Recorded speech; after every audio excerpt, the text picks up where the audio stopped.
Thomas Overby, thanks so much for joining me. It's great to see you. Thanks. Happy to be here.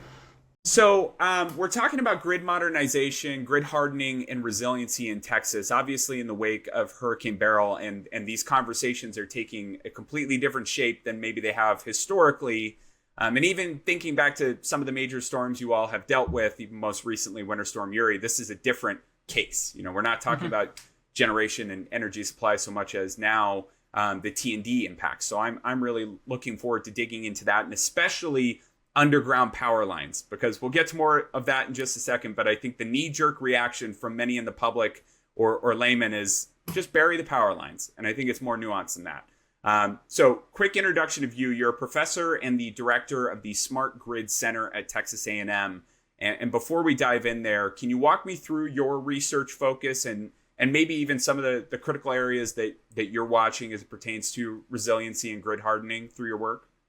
Sure. At Texas A&M, we have a lot of research in the electric power area. A lot of that goes through the Smart Grid Center, and I am the director of the Smart Grid Center. We certainly work in the area of electric grid resiliency, and that can range from everything from hurricanes and derechos and tornadoes and earthquakes to cybersecurity and geomagnetic disturbances as well. So we do a lot of resiliency work. We do other standard work like integrating in renewables.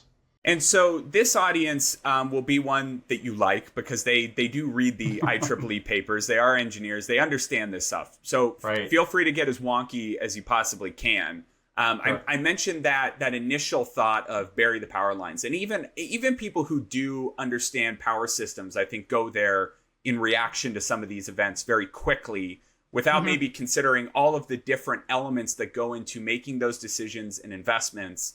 For example, the California Public Utilities Commission, which regulates the utilities, the IOUs in the state, has said that undergrounding distribution lines costs 10 times that of building new overhead lines. Even though there are obvious benefits related to wildfire mitigation and system resiliency, we'll get to more of the challenges with quantifying that. But can you start with the benefits, just at a ground level, the benefits of undergrounding power lines? Why do we do that in the first place?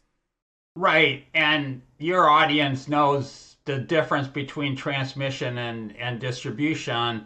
So at the distribution level, a lot of the electric grid is underground. I just looked up the statistics for CenterPoint, and it's almost half of their distribution system is underground. And the easiest places to underground the distribution system are when you're doing new construction, building new neighborhoods, and you just plan it, you put in the cables, and you put in the transformers, and it's pretty straightforward to do. It's much more difficult to do when you already have existing overhead lines and the neighborhood's built up and there's water lines and there's gas lines and a lot of other things underground. That's where it gets very difficult to do. So most of the new construction is going to be underground. And here in Texas, and especially in Houston, we are rapidly growing, so we're adding new customers all the time, and a lot of that is underground. So then in focusing more on Southeast Texas and Houston, what are some of those considerations that you have to make around making the decision to underground? Is it kind of carte blanche now? We need new lines, new development. We're going to bury them, or do you have to think about flood risk and maintenance concerns over time? Like what's that stack in priorities and process? Well, certainly when you bury a line, the advantage you get is not susceptible to the weather. You also get the advantages that people don't like, in general, electric lines running through their neighborhood, so they're out of sight, out of mind. So there's good benefits there. The disadvantage is if something fails, it's just harder to repair if it's underground. It's certainly in the ground that we have here, we can certainly bury underground our lines, and that is done. So in general, new construction is going to be underground. Are there any specific nuances for the region that are maybe different than others? I invoke the kind of California example, and they're dealing with some different challenges around just the urban density and the existing fleet that you were talking about, taking overhead lines and transitioning that to an underground system. What are some of this maybe more nuanced details around Southeast Texas? Well, as far as I know, I'm not a geological engineer, so I don't know any details about there. I do know I'm originally from Wisconsin and then Illinois, and when I came down here, I was kind of surprised to see that we don't have basements in Texas, but I guess we don't need it. And people tell me the way the groundwater is here is basements don't work. I don't think that's an issue with undergrounding distribution lines. It's a challenge anywhere when you're trying to take an existing overhead line in a built-up environment and put it underground. It's just much more of a challenge to do. And you're digging up existing infrastructure, and there's a lot of things underground already, so it's a challenge to do. So the likelihood then of a center point going through all of the damage and saying, instead of building new infrastructure overhead, we're going to bury it. So that's not technically new construction because it's not a greenfield development. Is that a route that you see the utility likely to take, or does it go back to that challenges with the built environment dynamic that, given all the other infrastructure that's already in place, that's likely not going to make financial sense, which seems to be the biggest barrier to undergrounding is just what does it cost? Right. Certainly, there is a large cost associated with undergrounding. I think the better bang for the buck is to strengthen existing towers, and you can take distribution poles that are rated for 110 miles per hour and upgrade them to say 132 miles per hour. You upgrade your existing infrastructure. It's still above ground, but it's much more hurricane resistant. Another challenge is, we like trees in our neighborhoods, and trees are a great thing, and they're great in the urban environment, they're great in the rural environment. But if they fall on your lines, you're going to have trouble, and that's a challenge. So tree trimming is always a balancing act between keeping the trees as far away from the transmission and distribution lines as possible, but also keeping trees in our neighborhoods. Is that kind of the order of operations when it comes to alternatives to undergrounding? Is kind of start with vegetation management and more traditional grid hardening of replacing the older wood poles with potentially steel or composite poles, and then moving to undergrounding as a more of a last resort? Right. If we focus on the transmission system, then undergrounding is definitely going to be a last resort. It's as we're talking to electrical engineers, they know about things like capacitance. When you put wires close together, you increase the capacitance, and when you do that, it gets much harder to transfer electricity down a transmission line. So in general, we don't put AC lines underground, because AC transmission lines, because we just can't move power through them very far. There's certainly exceptions, and in urban environments, you typically have some of your transmission underground. I don't think too much is in the Houston area, but I know in other cities, like I spent 25 years at University of Illinois. I know in the city of Chicago, a lot of their 138 kV in the downtown area is underground. So it certainly can be done, but it's much better to take your existing wooden poles and replace them by steel poles or concrete poles. And I know CenterPoint is in the process of doing that. The challenge with this is it's just expensive to do. It's not that we don't know to do it. If we could do it all and just have it done, that'd be great. But it costs money to do these, so it's not a question of do we know what to do. To a large extent, we know what to do. It's just making the most cost-effective investments. And people don't want to see their rates go up, so they want the lights to stay on. But you're very cognizant of what that does to the rate base, and then in turn, customer bills. To that point, it is expensive, but obviously CenterPoint is getting a ton of flack for the duration of the outage related to Hurricane Beryl. Do you think this storm gives utilities in Texas, particularly Southeast Texas, the juice to make bigger requests around resiliency than maybe they would have in the past. I ask that because in every video stream that I've watched of these utilities, primarily CenterPoint, going in front of policymakers or regulators, just watched this morning the one with the PUC of Texas that was held yesterday, and before that, the city council in Houston. They keep bringing up their resiliency filing and saying, okay, you want all of these things, you want us to be better, support this, and we're asking for billions, so it's going to matter.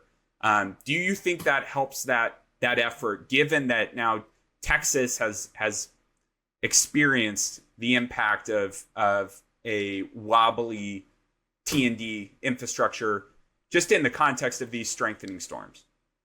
Right. It certainly helps the effort. I think what will occur after Beryl is that there will be an investigation, probably from the state, figuring out exactly, what happened. Why did we lose so many customers? I was surprised when I saw the number of people that were out of service in Houston.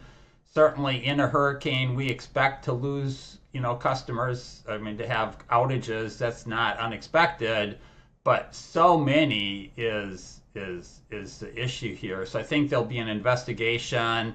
Certainly at Texas A&M, we are happy to be of service to whoever wants our help, and I feel like that's part of our mission as the land grant university here in the state. And then to decide, okay, what should be done. And again, I don't think it's an issue of the utilities not knowing what to do. It's just getting somebody to pay for it. We've at times interchangeably talked about transmission and distribution. Obviously, the factors are very different for both. Distribution, this is not a message to the engineers, but those poles outside your window by your house, likely distribution. The big towers you see along the freeway and highways, those are transmission corridors, transmission infrastructure. If it's not realistic to underground transmission infrastructure, and just a few months ago we saw that the toppling of transmission towers in Southeast Texas, like you're dealing with these events constantly. What is the answer from a resiliency perspective for transmission infrastructure, given that we know many of those assets are 40, 50, some 60 years old all over the country, not just in Texas? Where do we go there on the transmission side? On transmission, what needs to be done is to replace wooden poles with steel and or concrete poles, and that is going on. But it's not an inexpensive thing to do. I think the utilities in Florida did this. It cost them a lot of money to do, but then when the last hurricane that hit Florida, I don't recall its name, but there wasn't much damage to the transmission system. And in this particular event, I don't know how much damage there was to the transmission system. I've heard there has been some damage, but certainly strengthening the individual poles is one thing to do. Another thing is CenterPoint does have a 69 kV transmission system.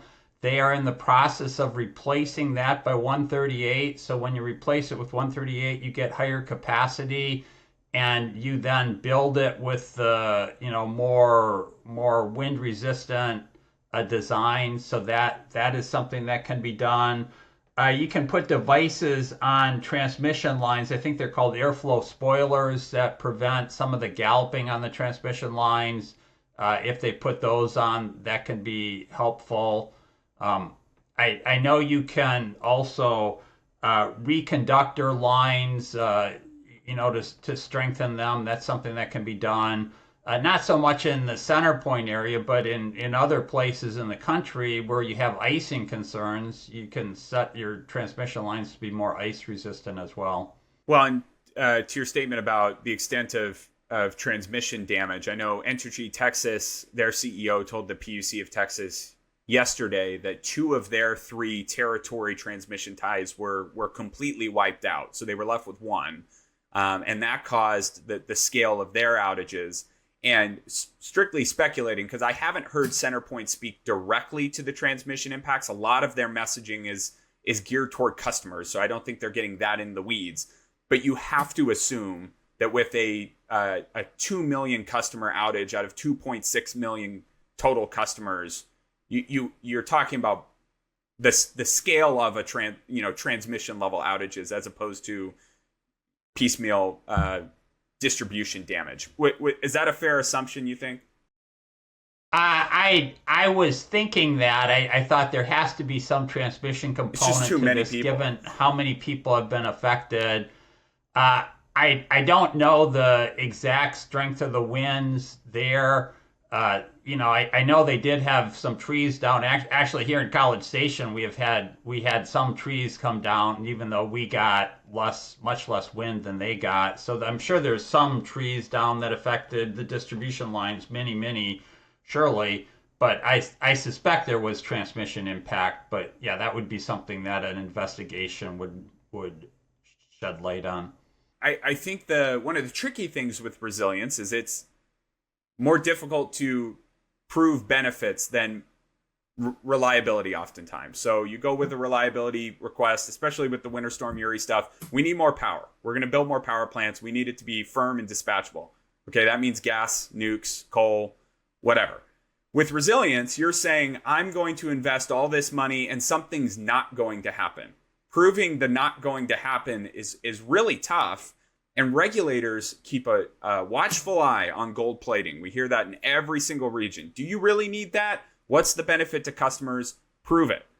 How do you measure resiliency? How do you measure the societal and economic benefits of an undergrounding program that is 10 times more expensive than building traditional lines?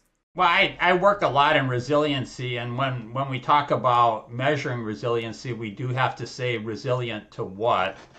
And on the Texas Gulf Coast, saying we need to be better prepared for a hurricane is an easier sell than some other resiliency challenges.